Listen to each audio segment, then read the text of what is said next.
The future remains uncertain, but one of us always manages to predict it a little better than the other two. Whom shall it be? Welcome to Triple Click, where we bring the games to you.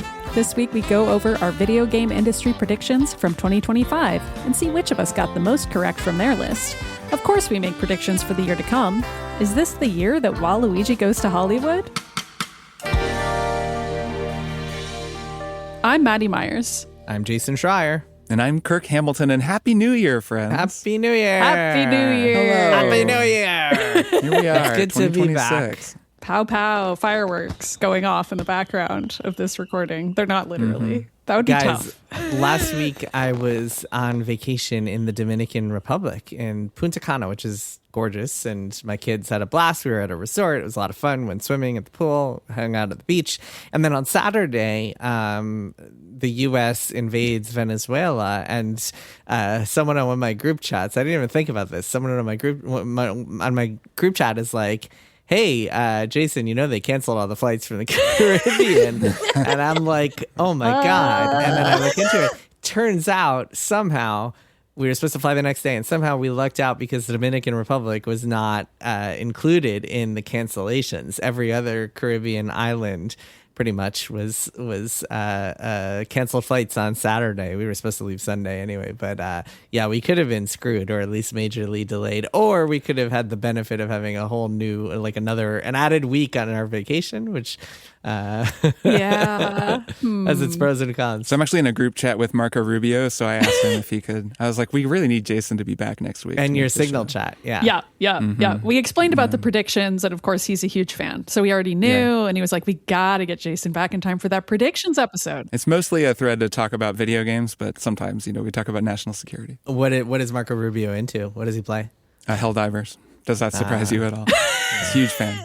Yeah, but he likes it. He likes unironically. it. He thinks it's completely serious, which of course it is. He thinks we live on Super Earth, honestly. We do now, I think. Slowly but surely. It's becoming Super Earth.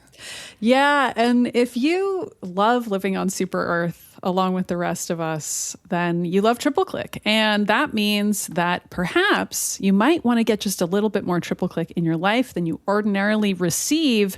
And in order to do that, you would have to go to MaximumFun.org/join in order to become a member and get our monthly bonus episodes. Our most recent one was our One More Other Things of the Year. We did our Games of the Year episode concurrent with this one, and we talked in the bonus app about albums, newsletters.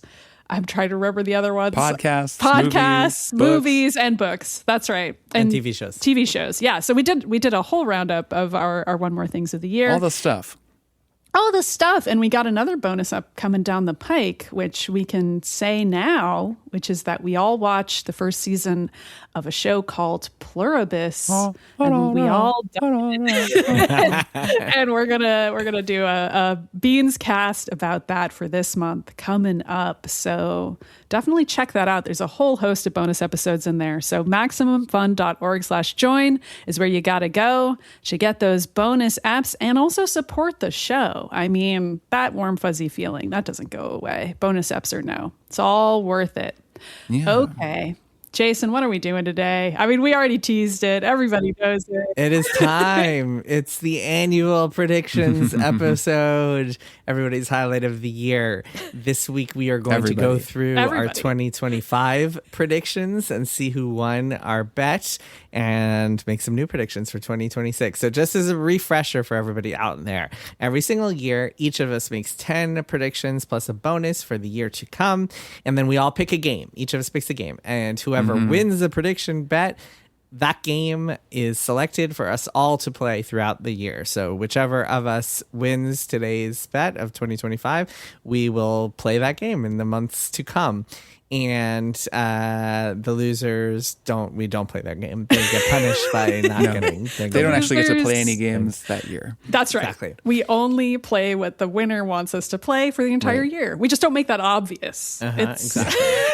Exactly. But it's a secret so rule. we did some tiebreakers earlier, and we'll get into those if we need to. But for now, let's review the 2025 predictions and let's go. See how many points we each got. So, okay, we're gonna go in this order: Maddy, Jason, Kirk. So, Maddy, why don't you start and read each of your predictions, and then we'll figure out which ones you got right.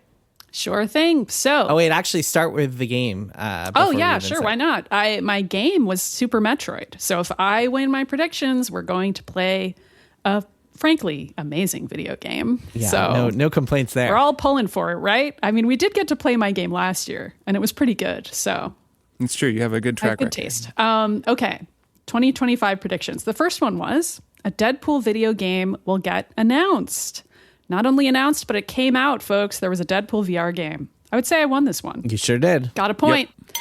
Number 2, the Guillemot family will get pushed out of controlling Ubisoft. No, did not happen. No, the opposite happened. They maneuvered it so they didn't get pushed out by doing this spin-off subsidiary with Tencent and retaining control. I mean, this was a very unlikely prediction even at the time. I like doing that sometimes. You never know. Okay, number 3.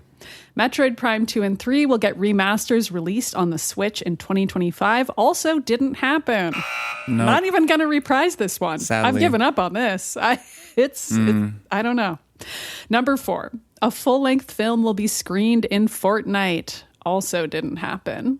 Okay, I'm taking your word on this one. I had no idea whether or not this happened. I know, right? It didn't happen. Number 5, a game made on Roblox will become a huge hit / phenomenon on the scale of Pokemon Go or Among Us. So I would not say I won this, but I just wanted to give a shout out to Grow a Garden. Wait a minute. Maddie, you 100% won this. All right. Steal a Brain Rot. I know, is Steal a Brain Rot is the biggest also thing on every single big. Playground everywhere. Okay, so yeah. this is depending on how we classify hit / phenomenon, right? So Pokemon Go and Among Us, they were talked about in the news, whereas games like Grow a Garden and now Steal a Brain Rot, the Grow a Garden had headlines that described it as the biggest game you've never heard of. So I was I don't know if we're going to count this because even though it's a huge game, would we say it's a social phenomenon? Grow a Garden had multiple New York Times articles about it. I disagree strongly. I will happily take the point, Jason. Maddie, I think both of those would count. Just each of them on their own would count. The fact that there were 2 of them, Steal a Brain Rot and Grow a Garden. I mean, Grow a Garden had 22 million concurrent players in July 2025. What was it? 20 million, you said? 22 million. 22 million. Yeah, that's half of the entirety argue my point. Of Steam. I mean, I took out my stats here, people. Might be I was willing to argue I guess that counts as a phenomenon. I think this is unquestionably a point for you. I don't know. It seems like Jason just really wants to play Super Metroid, but I'm not mad at that. I would do too. Okay. No, I just think that we, the games press, and people our age, millennials, tend to underestimate the power of Roblox. Totally. I think that's true, and I am convinced by that argument. I think that's right. Great. So I've got 2 points so far. Number 6, Microsoft / Xbox will remove the requirement for new Xbox games to be able to also run on Xbox Series S. This has yet to occur. Number 7, Half-Life 3 will be announced. And as we all know, this happened, right? Right. Just kidding. It didn't happen. Number 8, Silksong will get a release date announcement that will be, quote, "It's out right now." This came so close to happening. Yeah, I'm not giving myself the point, but damn, if I had just given myself within the month, I would have gotten a 3rd point here. But no, I had to make it hard for myself. It got announced with a 2-week release window. Number 9, there will be 2 more prominent live service game failures in 2025 in the style of Concord and Suicide Squad. Very glad this did not happen. Yeah, but I would say I'm kind of surprised. I know. Yeah. But genuinely, this is you do a bad prediction and you're we're rewarded by the fact that this did not come true. Well, I guess what is prominent? Because there were some live service games. There were, but I would not describe any of them as this level. I mean, Marathon is eventually going to come out and we'll see what happens with that game. But that would be an example of something I'm concerned about. Number 10. Waluigi will figure into a new Mario game. This hasn't happened either, but there's still hope. There's always hope. My bonus prediction was Half-Life 4 will be announced. And as we all know, this also happened. Yeah, it's crazy. It's coming out This was this such year. a good bonus prediction. I really nailed this one. Anyway, so it looks like I got 2 points. All right. Not too shabby. Yeah, Not 2 too points. shabby. Okay, cool. All right, I will go next. Go through my 2025 predictions. And my game was Chrono Trigger. So if I win, we play Chrono Trigger. Number 1, Ubisoft will be sold. Did not happen.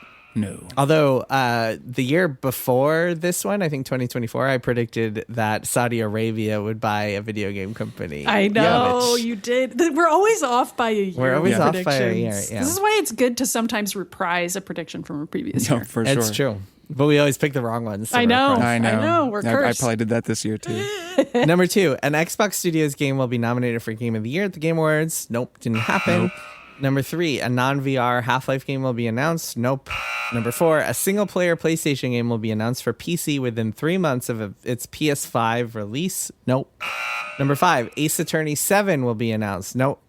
Number 6, Bobby Kotick will get involved with the Trump administration in some way. Nope. Number 7, EA CEO Andrew Wilson will step down. Nope. Number 8, Switch 2 will have an availability crisis. I feel like it did. Really? I don't remember the specifics that I guess I don't should've- either. I don't know, but it didn't seem to me like there was a crisis on the level of, the PS5 in 2020. Yeah. Yeah, I mean, I'm not going to argue too strongly about this one, but it seemed like you couldn't just go into a store and buy a Switch. But too. that's a console launch. It seemed like that went away pretty quickly, and then Yeah, it that's became true. possible to buy them. hard for me to make that case. I wouldn't call it a crisis, I guess. I agree. Number 9, Metroid Prime 4 will launch on Switch and Switch 2. Day 1 of Switch 2, that did not happen. Number 10, there will be fewer industry layoffs than last year. That did happen. Hey. I will read you Nice. guys a headline from gamesindustry.biz. Games industry layoff figures were down slightly in 2025, but We'll it was take still it. horrendous. You know what? Okay, I'll take it. A I'll win take is the a point. win, okay, God. people? A win is a win. Yeah, man, if you're going to get one right, the one about Yeah, there that's a being fewer nice layoffs, one. that's a a Yeah, nice it's a one good to one. get. And my Yeah. bonus was that Amazon will pull out of the video game industry. This came pretty close. I know this was Yeah. almost too normal of a prediction in retrospect, because it almost happened. Well, no, the reason it wasn't Kirk is because they didn't. If they it would be shocking if they were like, we will get out of the video game industry Yeah, entirely. they said I that think a officially normal too. A normal prediction would have been Amazon will Right. downsize a lot and scale back Yeah, plans. but that would be which so isn't much happening. harder for you to have proven. I mean, this is why the predictions game is difficult. It's because we have to have binary predictions that are provable and how would Right. Amazon will close 5 studios or something. Right, exactly. Well, it would be them saying we are shutting down Amazon Game Studios, which as an entity, that's what. Right. But anyway, that didn't happen. Unfortunately, they did downsize a lot. Anyway, I get 1 point. We will not be playing Chrono Trigger. Kirk, let's see how you fared this year. All right, let's see how I did. Here we go. So the number to beat is 2. Maddie has 2. That's right. All right. First of all, at least one game will be released and then unreleased within the year. So I looked into this, and there was one game in particular that this happened with, which is a game called Steel Paws. Do the two of you know this game? No. I thought you were going to say a different game that it happened to that was a lot more prominent. Yeah, me too. Which one are you going to say? Because it could be that there's just one I'm not thinking of that's also very prominent.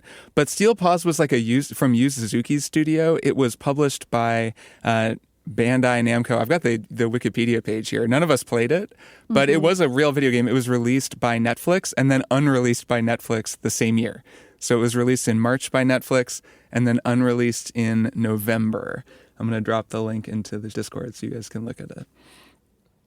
I was thinking of Horses, which had a pretty complex pulled from stores. But it was released. Yeah, I situation. thought And about it was Horses released. too. Yeah. Wait, guys, Splitgate. Do you not remember this? Splitgate 2. It was announced by that guy with the Make FPS Games Great Again hat right. at Summer Games Fest. Okay, And go ahead. It came out a couple weeks after that. It flopped so hard that they pulled it from Steam. really? and Okay, did it a sounds like relaunch. Kirk wins this no matter how All right, he nice. slice it then. So Steel Yeah. Paws, which is not not a game that we were aware of. Splitgate, I do remember the guy wearing the hat, but I didn't really follow its release saga. How could we forget the hat? And how this game, cool this it is was. like a very easy, straightforward story. Like Splitgate 2 came out, let's do that. was a bomb. I totally forgot unreleased. about that. Oh my god! And then it came out like a couple of weeks ago. It relaunched and flopped again. So Great. My prediction should have been one game will around. come out 3 times and be pulled from stores each time. There you go. Anyway, so that's a win for you. Okay, Yes. I get that one. All right, next, Hollow Knight Silksong will actually come out. Came You got out. it. We played it. Yep. Yes. Number 3, Valve will announce a new non-VR Half-Life game. That did not happen. Number 4, the new Nintendo console will have the word Switch in the name, aka Jason Schreier's favorite prediction. He loves it. Did happen. I mean, I'm just gonna spoil this for you. One of my predictions this year is that the next PlayStation will be called PlayStation 6. Is that really? So you're instead of using my prediction to raise the bar for all of us, you're going to use it to lower Lower the the bar. bar. No, Lower I'm the just. bar. That's not actually one of my predictions. Oh, okay. All right. Let's see. Next, we have got number 5, Death Stranding 2. So this was actually initially one version, and then we reworked it. This is the reworked version. Death Stranding 2 will feature one of the following people: Sydney Sweeney, Zendaya, Florence Pugh, Timothée Chalamet, Christopher Nolan, or Daniel Craig. No, it did not feature It so any of easily those could people. have. Yes, it was a good list, but it didn't. It didn't feature any of those people. If only I'd put churches on here, then I would have gotten it. Damn. All right, number 6. Valve will announce a new Steam controller that's on par with the Steam Deck. I got this one, and I'm delighted about it because I can't wait to use that controller. And also, I get another prediction. Do we think Kirk is psychic? Because this is getting weird. I'm just saying. Like, is this the most predictions would- anybody's gotten right in 1 year? Well, these are the kinds of predictions we tend to make a year too early or something. It's just that I a few know. of mine happen to come on the actual year that I predicted them. Number 7 is a little wild, though. I predicted you will be able to pet the dog in the Game Awards Game of the Year winner, i.e. the game will have a pet animal interact prompt. Believe it or not, I believe that you cannot pet the dog in Clair Obscur Expedition 33. I don't think there's an option anywhere. I looked, I didn't play the whole Nope. game, but I've like read the whole story and everything and looked into it. I don't think I can't so. believe this. Like, this game seems like the kind of game that would totally have like a cat that you can pet in the opening Are area. you sure you can't pet that thing that you ride? That's like your No, vehicle? and he's even based on like the dog. I think their dog from the studio, like the studio dog. Like, he is based on a dog. There's like a room full of dog paintings. There are dogs in the game, but you can't pet them. You can't pet them. So the answer is no. Wild. I didn't get this, which I think is really correct. In the end, I've gotten enough already that it won't matter. But I just kind of couldn't believe that I didn't. I get know. that, That right. does feel like you should have just had a layup Yeah. there. Like every game lets you pet the dog. Okay, anyway. Number 8, at least 2 Game of the Year nominees will be for a studio's first game. Got halfway there. Clair Obscur was Sandfall's first game. All the other ones were not. They were all sequels. So nope. Too bad Blueprints got robbed. I know. If it's true, Wow. that would have given me another one. Wild. We don't need any more points for Kirk. It's fine. I want okay? to run up the score. Number 9. In the new Fable, you will be able to plant an acorn and have it grow into a tree. Unresolved. The game still has not come out. Maybe I should push that one to next year. Yeah, or something. I assumed you're gonna repeat this. I got to one. just keep making it because It's I a got to good call that shot. prediction. It's a good prediction. And another one, actually, that we don't know yet is number 10. Square Enix will announce Final Fantasy VII Return. So basically, the prediction there is that the third Final Fantasy VII remake game will be called Return. And of course, we do not know. It has not been announced. No. And my bonus was Nintendo will announce they're bringing games to Steam. Did not happen. As likely as that seemed.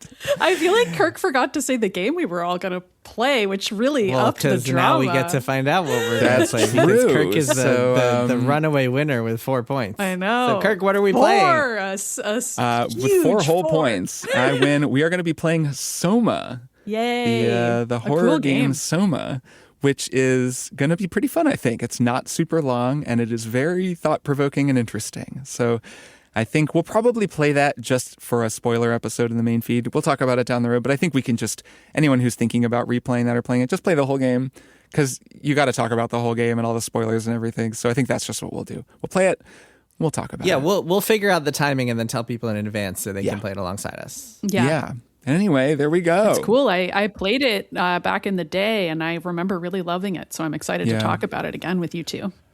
Yes, it is. That's really why I picked it, is because it's just one of those concepts, a little like Pluribus, actually, given that we're about to record our Pluribus episode, where it's just like the concepts behind the game are fascinating, and I love talking about them, and I think it would be very fun to talk about with the three of us.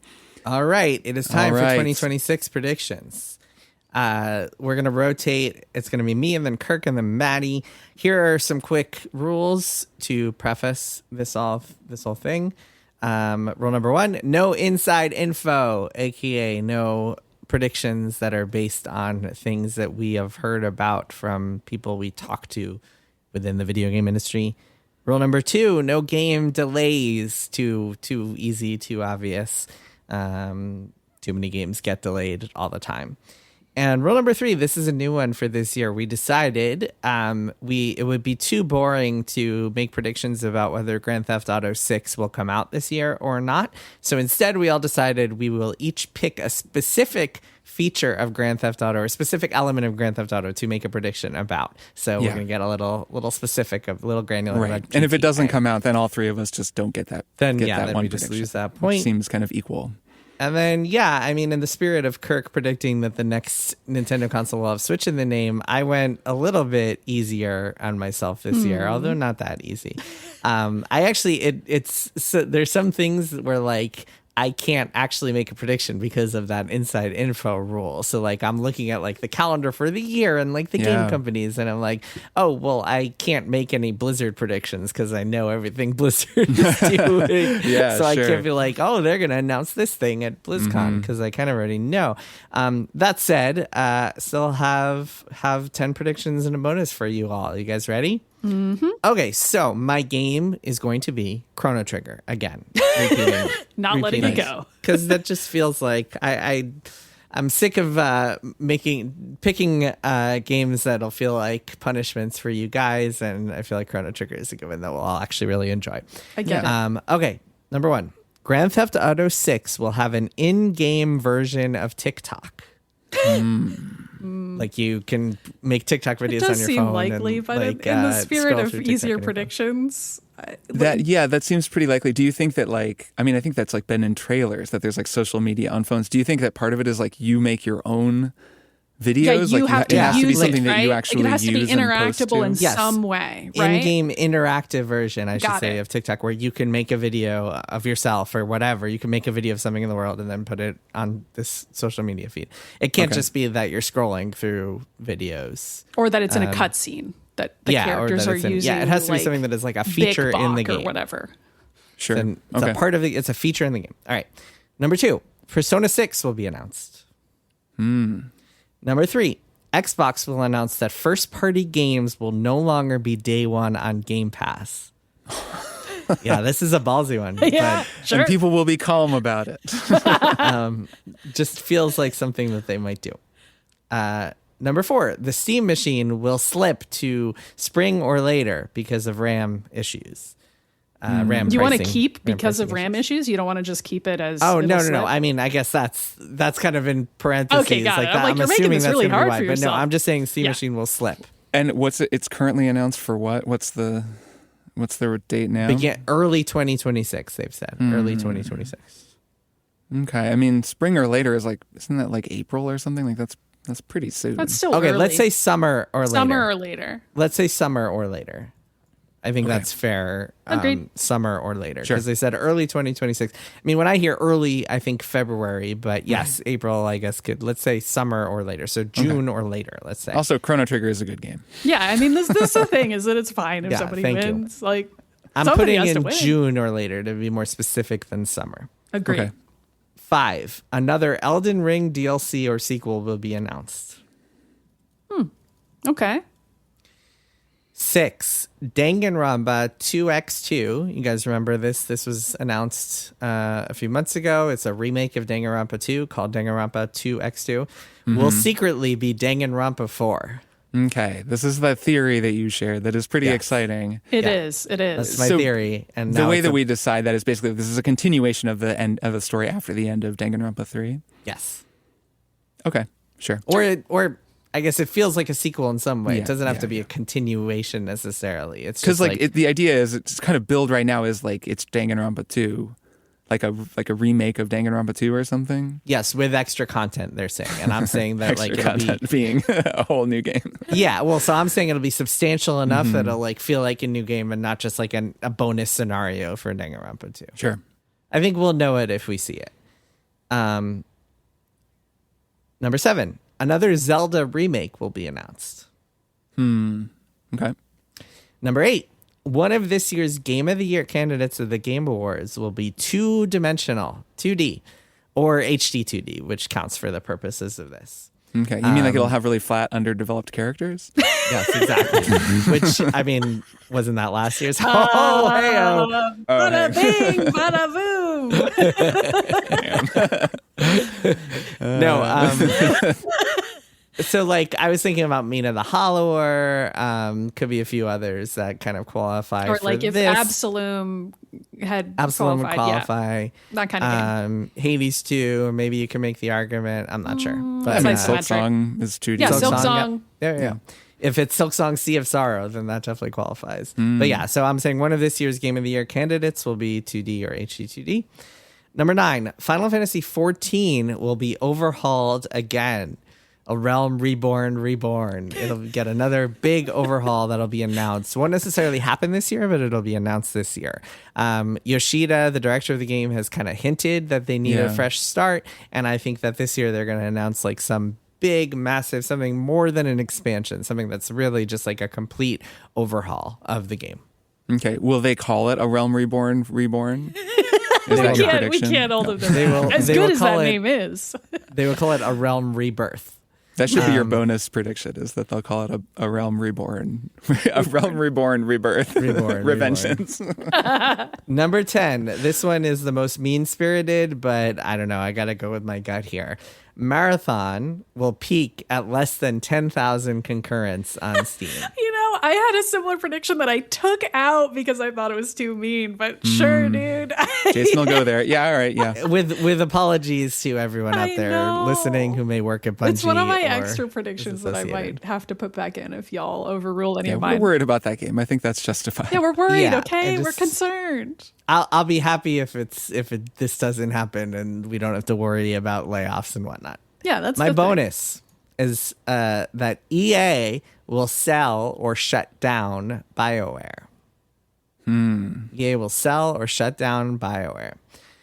Okay. This is another bonus that is like another industry move that feels at least somewhat likely. Yeah, it What seems makes at this least a outlandish? little- yeah, it needs to Only be a because I'm little looking at my crazier. bonus prediction and I'm comparing it to the idea of EA selling a studio, and I'm like, I'll tell you why it's outlandish, because this is contingent upon the Saudi deal closing and then also them making a move that massive, like within a couple of months of them, like of new owners of the company, which isn't something you typically see that often, where like a company will close and then make some humongous move like that right away.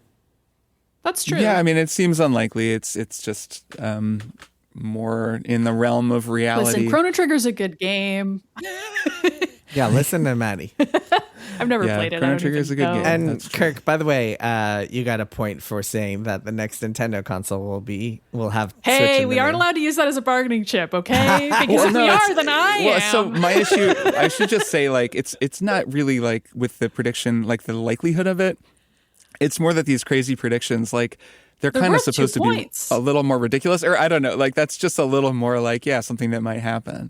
Where like, you know, I don't know, I think we've predicted like really crazy stuff in the past, and we're moving a little more toward like just extra difficult regular prediction, which isn't a huge deal and whatever. Just when you hear my prediction, you will maybe see the difference between the two types of predictions. Got it. So like something like Remember, I predicted once that like an AI will become sentient or something like. Yeah, in a like game? I predicted Half-Life 4 would be announced. Right. which It's not going to happen. Like it's sort of like a joke prediction. Right, So, where like- EA closing BioWare is like something that may well happen in the next few years. got it. Okay, so EA will announce BioWare 2. Yeah, that's Yeah, a little sure. more- That's great. It'll be called BioWare 2. we're closing BioWare, but we're opening BioWare 2. No one's ever done that. So Yeah, I mean, they're going to be breaking new ground. EA will announce BioWare: A Realm Reborn. that's actually a great idea. That's a good prediction. Hire some more people. Get some new blood in there. Okay, nice. Should we go through those one more time? Or I guess we'll do this at the end. We'll go through them all. We'll read them all We'll do them again at the end. But again, my game is Chrono Trigger. All right, Kirk, you are next up. Okay, here we go. Some of mine are repeats because I just want to see if they'll come true. And they haven't yet. Number 1, Square will announce Final Fantasy VII Return. This is a repeat. I just really want to know if I can call that shot, if I'm going to get it right or not. I think you will, but I'll allow it. We'll see. Well, the announcement it seems pretty eminent. I think we but will I also find think out. the title is very likely. We'll see. Yeah, I mean, the problem, one advantage for you, the problem is that Reunion seems like the obvious one, but they used that already for the Crisis Core remake. Right, that's my thinking. And like Return, there's like a bunch of like stuff about Return to the Planet and stuff in Final Fantasy. And yeah, I think they won't use Reunion, even though that would have been my guess. All right, number 2, GTA 6 will feature a character based on Charlie Kirk.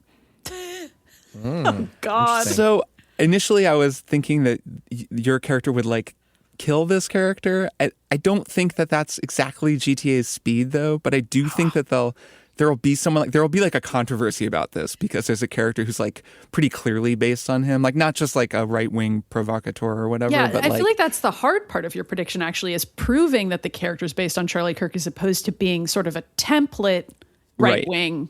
I think we'll know. I think we can kind of debate it at the time. But if he's like going around to college campuses and debating people and stuff, like if it's a little more clearly Charlie Kirk inspired. I mean, you're the one with the hard prediction. It's funny. So. I would think if that were the case, they would have removed him by now. But yeah, that's part of why it's risky. That's kind of what the prediction is, like that they're going to be like YOLO and leave it in, and and maybe soften it a little bit or something, but leave it in because it'll have been long enough by the time the game comes out. I don't think this is going to happen. So keep it on, man. Keep it on. All right. Number 3, all 3 consoles, Xbox, PlayStation, and Switch, will get a price increase this year. So the base console will become more expensive, all 3 of them. So is this not counting the price increases that already happened, like in addition to those, that they'll get new price increases? Yeah, new ones this year. New ones, okay. Wow, okay, that'd be crazy. Right. Number 4, a Roblox game will be nominated for a Game Award on its own. Like a game made in Roblox will be nominated for any game award, Award, presumably? yeah. Okay, yep.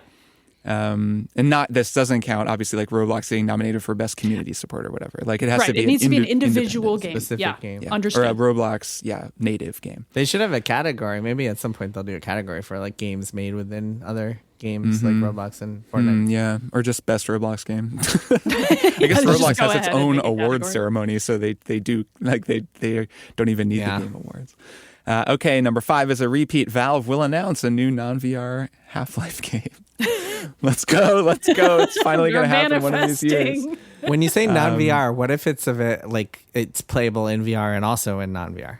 That counts. It's mostly just like not a Half-Life Alyx not just type like thing, exclusive to VR. Something to go with their new VR headset that's like set in the Half-Life world. All right, number 6, Sony will announce a new PlayStation Portable. So this is discrete from the whatever it's called. The Portal, cloud is that what streaming version of the PlayStation handheld Portal. that they have now? Yeah, it's not a streaming, but like a portable, like maybe I don't know what PS4 level, like kind of a new portable gaming device that plays Sony games. A PSP like, but maybe bigger and nicer. A new PlayStation Portal or portable. They'll call it PlayStation Portable something with like a subtitle. I don't know. But the prediction is just they'll announce a portable console. 7. One more repeat. In Fable, you will be able to plant an acorn and have it grow into a tree. That game is coming out, I swear to God, and we're going to see if that happens. It could I'm kind of increasingly pessimistic about this one coming true. Oh, no. Just because, like, seeing footage of that game, it kind of just doesn't seem like it has anything in common with the systemic Molyneux junk that was in the original ones, but maybe they'll still have it in as an Easter egg. All right. Number 8, Team Cherry will make The Knight playable in Silksong. So somehow there's going to be a playable knight. And by the knight, I don't mean the boss knight. I mean like the playable character from Hollow Knight, the vessel, the knight. Like in a DLC? Maybe, sort of thing, or like there's some they add another mode where you can like select and play as the knight, or I don't know. They'll just add them to the game one way or another. You will be able to play as the knight. Interesting. How would that even work? Yeah. Without him I don't getting know. It just seemed kind of like a fun abilities? prediction. It's fun. It's a fun one. Number 9, Xbox Game Pass will come to PlayStation or Switch. Sure. Good. And number 10, Nintendo will announce a Star Fox movie. You want that to not be your crazy bonus prediction. Nope, You want that's that just a to regular be prediction. A real one? Oh, Yep. okay. Okay, buddy. All right. That's my 10th prediction. And my crazy bonus prediction, Epic will add Joe Biden to Fortnite. I really just made this prediction because I just thought of it and then started laughing. And I was like, I think I have to make this my prediction. That should happen, honestly. Just imagining that like Kamala and Joe are like playable. Like of all. Wouldn't that have been last year? That would have been Yeah, I know, that's makes part it of why even better. it's so funny. No, it's even better because it's like so it's far Biden? past either of them were in any way relevant, and that they're just like, now coming to Fortnite, Joe Biden, and he's like, hey, what's up? And he says, I'm Amtrak Joe. I'm going to go ahead and say that if they add Dark Brandon, we're going to count it. Because God. Oh, yeah, I think we sure. should. I think we should. Even meme versions of Biden count for this prediction for sure. coming true. Any version of Joe Biden. But it has to be an added to official Fortnite. announcement. Has to be approved by Joe Biden himself to have his image appearing. It'll be developed in by BioWare Fortnite. too. Kirk, once again, you forgot at the top to say your game. I know. I thought I'd say it at the end because it will make you both delighted. If I win, my game will be The Legend of Zelda: Twilight Princess. Oh, I love that one. game. We talked. I was just listening back Wolflink. to our Ocarina episode, which we ran in the main feed, and we talked some about how like I've never played that game. Oh, right, So I'm actually you've never picking a game played that it. I haven't played. Right. And I think it would just be super fun to play that and talk about So it fun. with you both. It's a The problem wonderful with game. that pick is that it prevents us from just being like, hey, let's all play Twilight Princess. at some Well, I point better this win year. then. I guess. I guess That's all we there is for better it. have Kirk Okay. win.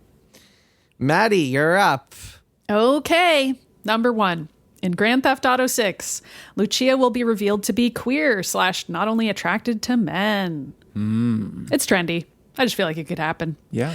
Number 2, Leon Kennedy is going to turn out to be Grace's dad in Resident Evil Requiem. Whoa, dad reveal. Okay. This is just a popular fan theory. I actually hope it doesn't happen, but that's neither here nor there.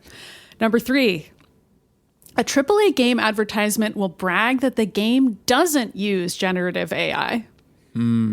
So like the ad will Yeah, specifically like that, like a say- trailer will say, like, we didn't use Gen I to make this. Okay, and this is AAA, like specifically. Yeah, Like a big it has to be a budget big thing. game. Yeah. It has to be a big game, and that has Because there to are be plenty part of of an already, ad. I think, indie games. That Oh, say that's that easy. in there. Yeah. That's easy. It's got to be one of the big guys. Okay. Okay, number 4.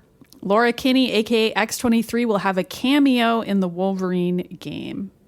I can make this. okay. This being the the girl female Wolverine, from the female Logan, clone of yeah. and she's in the movie Logan. That's right. played by That's, the girl from His Dark Materials. I'm forgetting the actress's name. Yeah, Daphne Keane. Yeah, Daphne Keane, right? And she's got blades in her feet. that's right. And she messes dudes up in that movie super She hard. does. She's a good movie. she's a real fan favorite character, but much like my Spider-Gwen prediction, I feel like I've never gotten one of these right. I'm always predicting female Marvel characters will appear in Insomniac games. I'm trying to manifest this, okay? So when you say appear, you just mean like in like some with Spider-Gwen, form. I predicted she was playable, and I didn't even come close. She You're didn't walking even it show back. I up. got So it. right now I'm walking it back. I'm like, Yeah. she'll just show up at Like all. even if it's at the very end, there's like Yeah. a teaser post credits that's like Post-credits? she's going to be in the sequel. Yeah, okay. Yeah, that But said, it has to be that she's in the game. she has as to be in the opposed to- game. So we're not going to count like a post-credits reveal. Oh, then. or like an Easter egg that's No, like well, I a was gonna file say- with a photo of her or something. I was going to say a post-credits reveal, if it shows her face, seems like it would apply. I'm saying that like if it's like you find a collectible that references I agree. X-23, that doesn't count. She needs to have been like a model that appeared Right, in a yeah. cutscene. I think or in the post-credits game. should definitely count for that purpose. Okay, great. It's just like I- you have to see her face. Yeah, Right. And it can't be a scene where they're in a lab and two guys are talking and they're like, it's time And they're like, for we're gonna X-23, make and a then it cuts to clone, black. and she Right. doesn't exist yet. That Okay. would count. She's in the Okay, game. cool. Number 5, the Switch 2 will get a $50 price increase. That's This very makes specific. I know. It sounds like I have inside info. I don't. I just made Yeah, this I was up. going to say that's easier than mine because I guessed all three, but also it's harder because it's It's harder specific 'cause it's to the very amount specific. of money. Yeah. Number 6, Phil Spencer will step down as CEO. Number 7, Halo will come to Switch.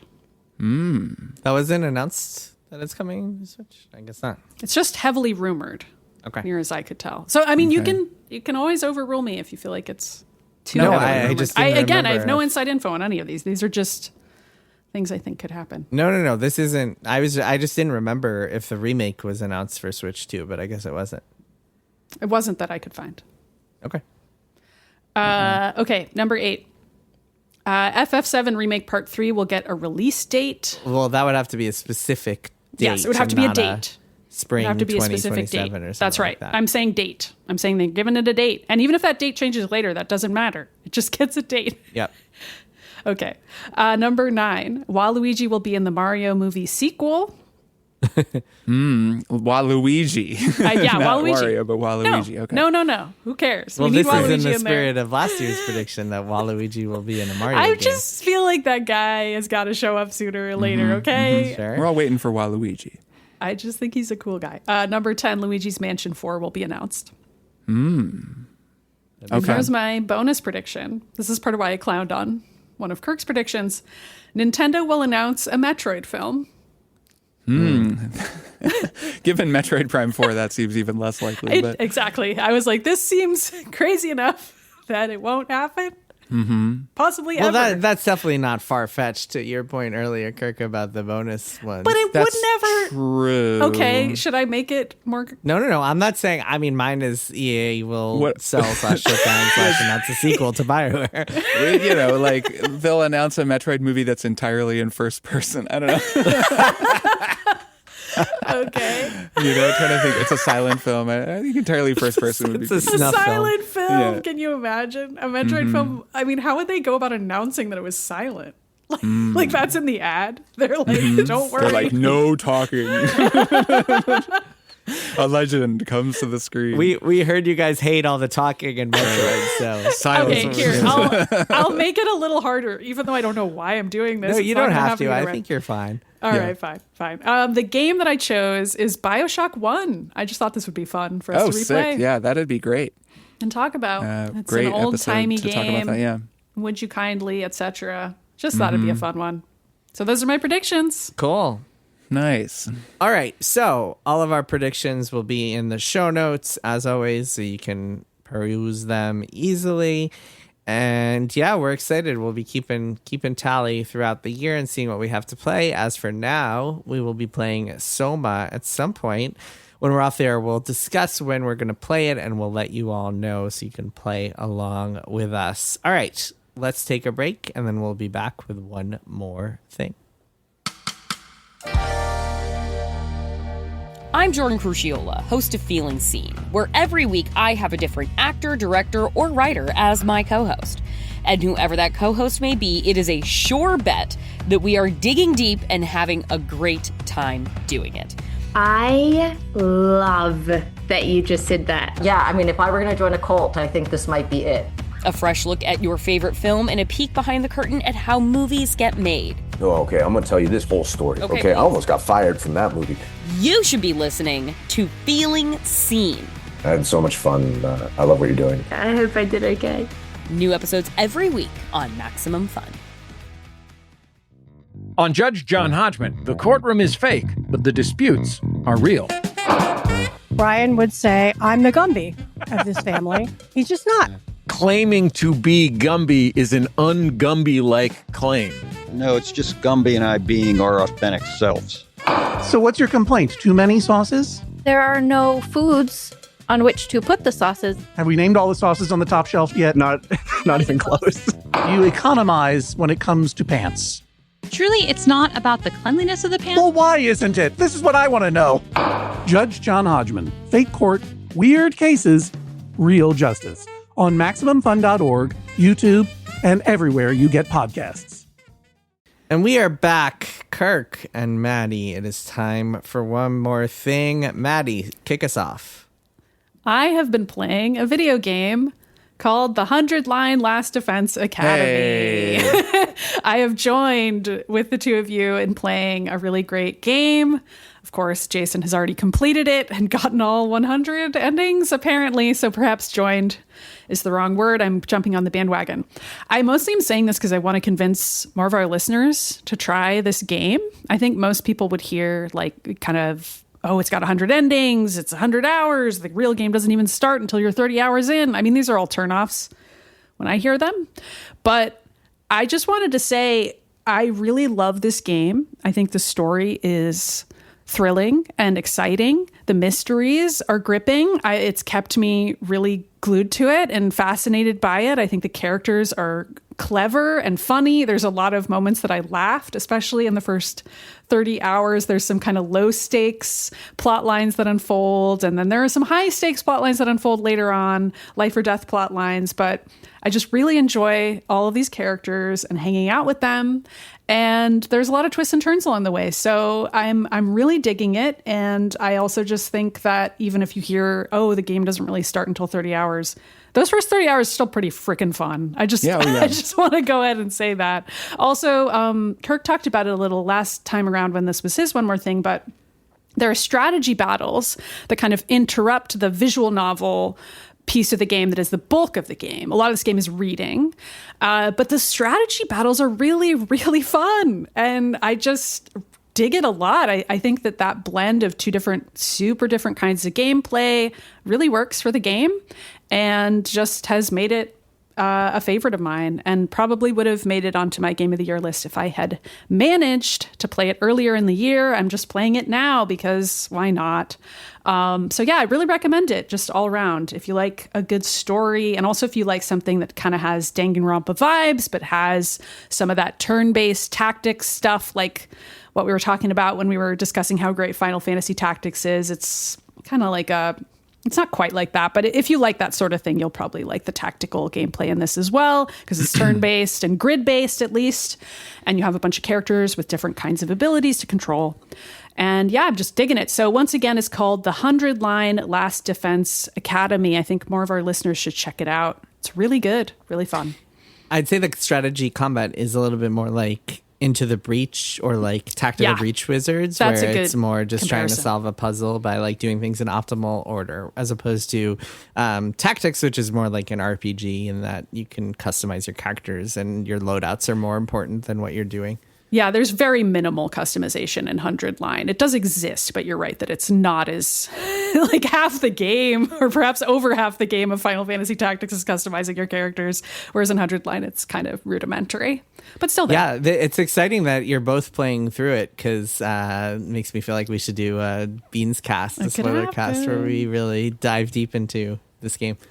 That'd be fun. We were talking about this, I think, just the three of us in chat, and we were talking about a difference with Danganronpa that I thought was interesting that I just want to mention on the show, which is that it starts out at the beginning, it really feels like Danganronpa, but then it over time feels less and less like it, because a huge difference from Danganronpa is that in Danganronpa, characters are dying off throughout the game. And so the cast is getting smaller and smaller. And really the ending of a Danganronpa game for me is always kind of the hardest part for me to get through, because like I want to see how it ends, but it's also like so few characters, and some of the best characters are usually dead. They kind of die early, or they get convicted and executed or whatever, or punished, I should say.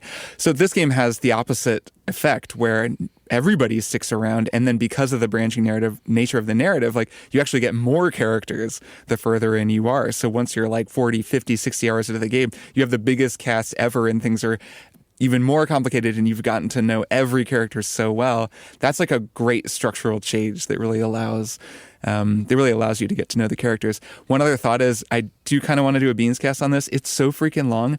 I realized and looked around on PC, there are mods that are like these QOL mods that let you just like skip fights, that let you like speed things up in a lot of ways that make it way easier to see a whole bunch of endings, where you can kind of experience the story And then if there comes a point where you're like, I don't need to do another strategy battle because I've played 80 hours of this game or whatever, you can just start skipping them or like fast forwarding through things or making yourself really powerful.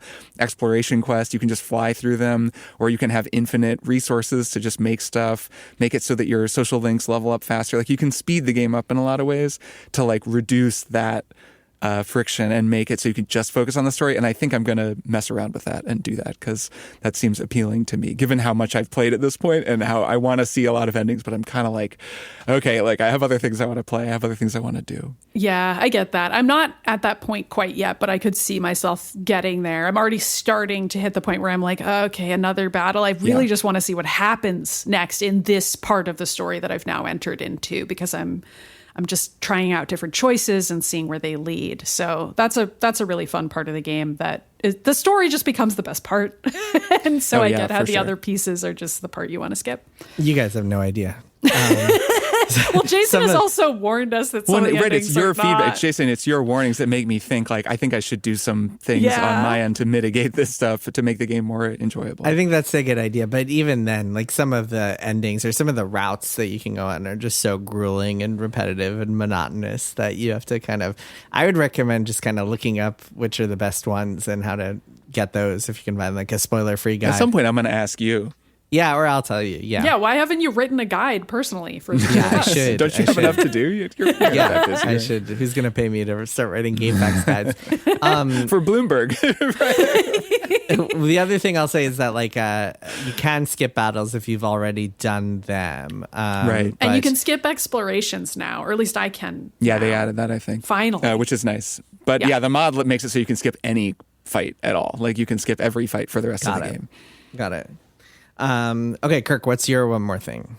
My one more thing is a book that I finished a few weeks ago that I've been waiting to make my one more thing to talk about, called The Rose Field by Phillip Pullman, because it's amazing. And I just haven't read a book like it in so long. So The Rose Field is the third book in what's called the Book of Dust, which is a trilogy by Pullman that is a follow-up trilogy to His Dark Materials. So His Dark Materials, if you don't know that name, you probably do know the name of the first book, The Golden Compass, which was adapted into a pretty bad movie that I've never seen, and then later adapted into I would say quite good, beyond serviceable and quite good HBO series that I have seen, that I enjoyed, that actually... I forgot about that. And that we just shouted out. I forgot that Daphne existed. Keenan. That stars X-23. I would have to stress to anyone who hears that, read those books. If you are at all interested in this series, don't watch the show, even the good show, or definitely don't watch the bad movie. Read the books, because the books are amazing. They're some of my favorite books. The Golden Compass, The Subtle Knife, and The Amber Spyglass. So that's the original trilogy, which tells the story of a girl named Lyra Belacqua, who becomes Lyra Silvertongue, and her adventure. It is... Not to be confused with Matt Bevilacqua. Right, not to be confused with. It's a hard book series to summarize. It is... fantasy. There's so much that happens. I've read them several times, and I would say that Pullman writes in a realm of pure imagination that I think is very rare. He conjures worlds that are so evocative and yet so mysterious and dreamlike that there are times where I read a whole section, especially in Amber Spyglass in the third of those books, and then I'm like, wait, what just happened? And I go back and read it again because it almost becomes like abstract. It's hard to describe. But of course, the coolest thing in these books, and the thing that the one bit of world building that is worth keeping in mind, is the idea of demons. So in this world, it's kind of a parallel world that the technology seems more or less like mid-20th century-ish. There's differences in technology and similarities, but the big difference is that in this world, in the world of the Golden Compass, every human being has a demon, and your demon is a small animal that goes with you everywhere. That is typically, I think, almost always like your opposite gender. So like men would have a woman, like I would have a cat, and she would have a name, and she would talk to me and be my like the best way I can describe it is that your demon is your soul. It is essentially your externalized soul, and then it's also your life mate. And if your demon is killed, you die, and if you die, your demon evaporates. So it's like every person is really two. And that's this incredibly beautiful and interesting idea that is like at the core of the whole thing. Like there's a lot of stuff that happens in these books, but the relationship between the human and the demon is like the idea that is maybe the most evocative and also the most deeply explored. So, cut to 2017, many, many years after the original trilogy, Pullman announces a new trilogy called The Book of Dust, which begins with a book called La Belle Sauvage. And that's a great book, and it's very interesting. It takes place in Oxford, which is where Lyra, the main character of the original trilogy, lives, and it's about her when she's a baby. So it's actually a prequel. It takes place before the events of the new trilogy, and it tells the story of a new character named Malcolm, a couple of new characters, really, but Malcolm is kind of the central character. He's a young boy, kind of around the same age Lyra was in the original trilogy. So that's La Belle Sauvage, came out in 2017, a really great book, and I actually went and reread this whole trilogy before The Rosefield, because I wanted to refresh myself on what happened. So then cut to The Secret Commonwealth. That came out around 2020, I think 2021. This tells the story of 2019. This tells the story of Lyra 10 years after the events of His Dark Material. So now she is 20 years old. And I remembered having kind of mixed feelings about it at the time. I went and reread it knowing that I could just go straight on to the third and final book, and it made it so much more enjoyable of an experience just because it's half of a book. Like, I would really say that The Secret Commonwealth and The Rosefield are one big book, and I mean, La Belle Sauvage really is an integral part of it as well, but it takes place like 10 years earlier and feels a little more like a standalone thing.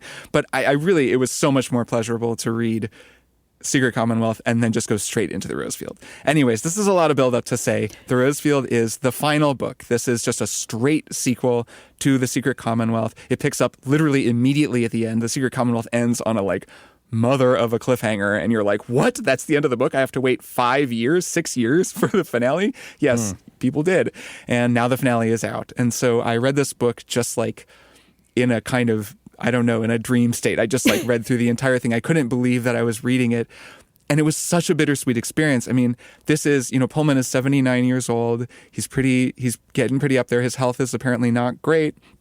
He has described this as the final of the stories of Lyra, and it's him saying goodbye.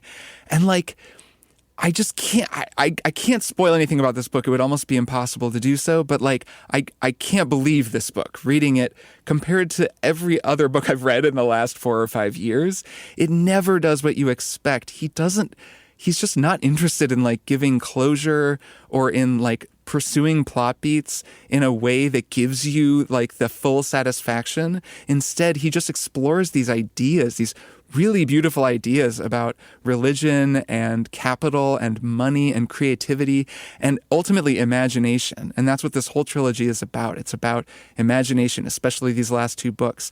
Lyra and Pantalaimon, who's the name of her demon Pan, have been split up, and he leaves her. They separated in the original trilogy, and so ever since they've had the ability to separate from one another, and they kind of fall out with one another. And it's this really heartbreaking thing that happens at the beginning of Secret Commonwealth, and he leaves, and he says, I'm going to find your imagination because you've lost it. And that kind of winds up being the central question of these books, is what is the imagination?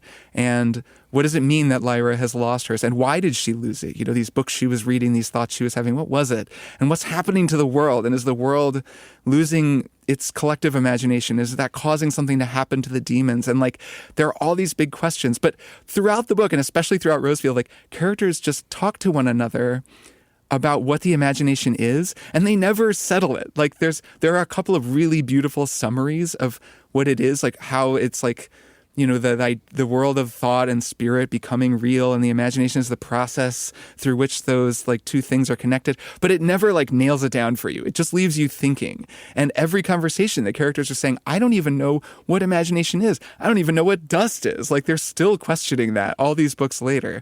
And I just walked away from it totally enchanted that's the only word I could use. I ended it and I was like, oh my God. It was totally overwhelming for me to finish it. I want to reread it, but to give it some time.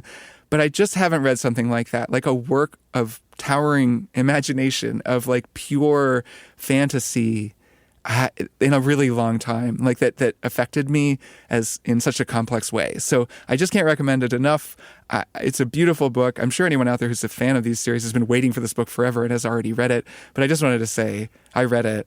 I really loved it. And yeah, I hope anyone hearing this who hasn't engaged with Pullman's writing will, because he is like one of the great fantasy writers. Yeah, I really loved The Golden Compass, his Dark Materials books as a young adult, and I actually didn't know that he did another trilogy. So this is information for me specifically. I will check this out. They're really good. Yeah, I remember you having mixed feelings about that second one. So it's nice to know that this offers some sort of closure. Or non-closure, I suppose. It's really complicated. I would need to have a 4-hour conversation with someone to really get into it, which I obviously won't do. But yeah, I'd love it if the two of you read them and just to hear what you think of them. Yeah, I also enjoyed the original trilogy, but have not read the new ones. Okay, cool. My one more thing is also a book that I read on vacation, and it's called That's Not How It Happened by Craig Thomas.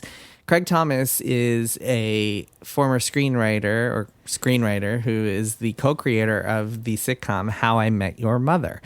And he wrote this book that is about a screenwriter who had a big hit and has since been unable to get much in the way of work, and also has to deal with a son with Down syndrome. And Craig Thomas's son doesn't have Down syndrome, but has a similar sort of chromosome disease. And so immediate fun parallels there in that as you're reading the book, you're like, all right, how much of this is Craig Thomas's life versus not?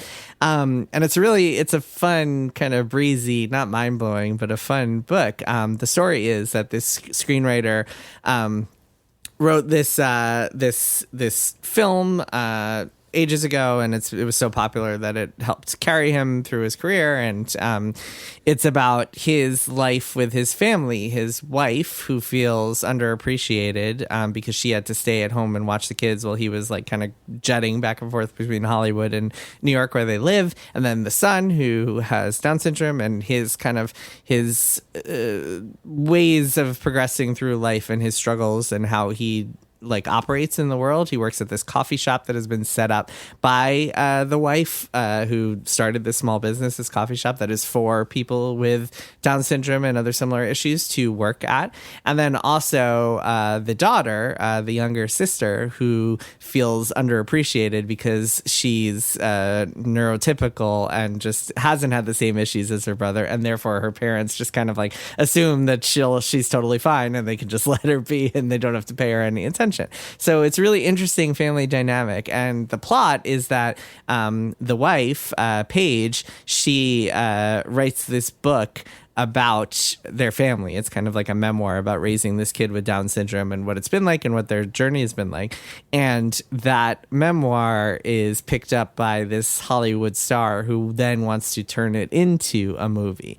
And so the roles are kind of reversed, and the story follows this saga as they go through this journey of trying to get this movie made and what it means for the family and all the changes that get made to their story, and them seeing these actors who are playing versions of them. They find this hotshot young Timothée Chalamet type to play the kid, the boy with Down syndrome, even though this actor doesn't have Down syndrome, and that becomes a whole question. The husband, the father of the family, Rob, wants to be the screenwriter on the movie and wants to write the film version, which Paige isn't entirely comfortable with.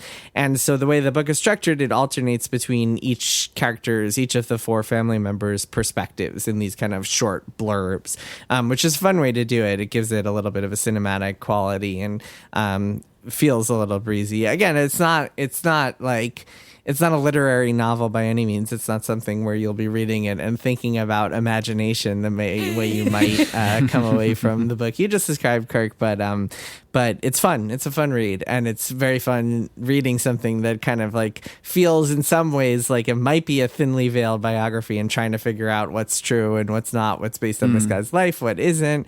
It's always fun to read about family dynamics and how they unfold and the dysfunctions plaguing them. What was it? Tolstoy says all happy families are alike and all unhappy families are unhappy in their own ways. This one is a fun, unhappy one to read unfold. And also it's a really, I think, really strong portrayal of Down syndrome and what it's like raising a kid with Down syndrome and what it's like for a kid to have Down syndrome and what his life is like and just kind of the struggles they have to face. At some point, they talk a little bit about like some of the bullying that he faced and his sister trying to protect him and him being like, no, don't fucking protect me. Like, it's even worse for me if like my younger sister is trying to protect me. Let me deal with this. And just a lot of really interesting, just kind of very true points of view on what it is like to raise a kid with those kind of chromosomal issues. So yeah, it's a cool book. It's called That's Not How It Happened by Craig Thomas. And if you enjoyed How I Met Your Mother, the audiobook, which I did not listen to, I read the physical book, but the audiobook is actually read by the actors who play Ted and Robin on How I Met Your Mother. Oh, really? Josh Rayner and Kobe Smothers. So it's a fun read, and I bet that is also really enjoyable. Nice. Kobe Smulders, not Smothers. And yeah, it's cool. Neat. Nice. Yeah, that sounds good. All right, that is that for this week's episode. We will be back as usual next week. Kirk, Maddy, I'll see you both next time. Yeah, see you both next time. Bye. Triple Click is produced by Jason Schreier, Maddy Myers, and me, Kirk Hamilton. I edit and mix the show and also wrote our theme music. Our show art is by Tom DJ. Some of the games and products we talked about on this episode may have been sent to us for free for review consideration. You can find a link to our ethics policy in the show notes. Triple Click is a proud member of the Maximum Fun Podcast Network, and if you like our show, we hope you'll consider supporting us by becoming a member at MaximumFun.org/join.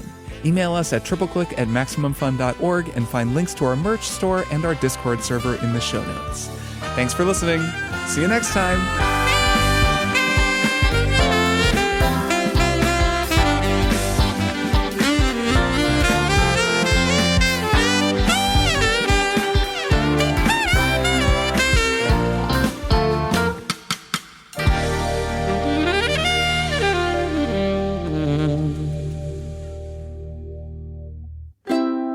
Maximum Fun, a worker-owned network of artist-owned shows. Supported directly by you.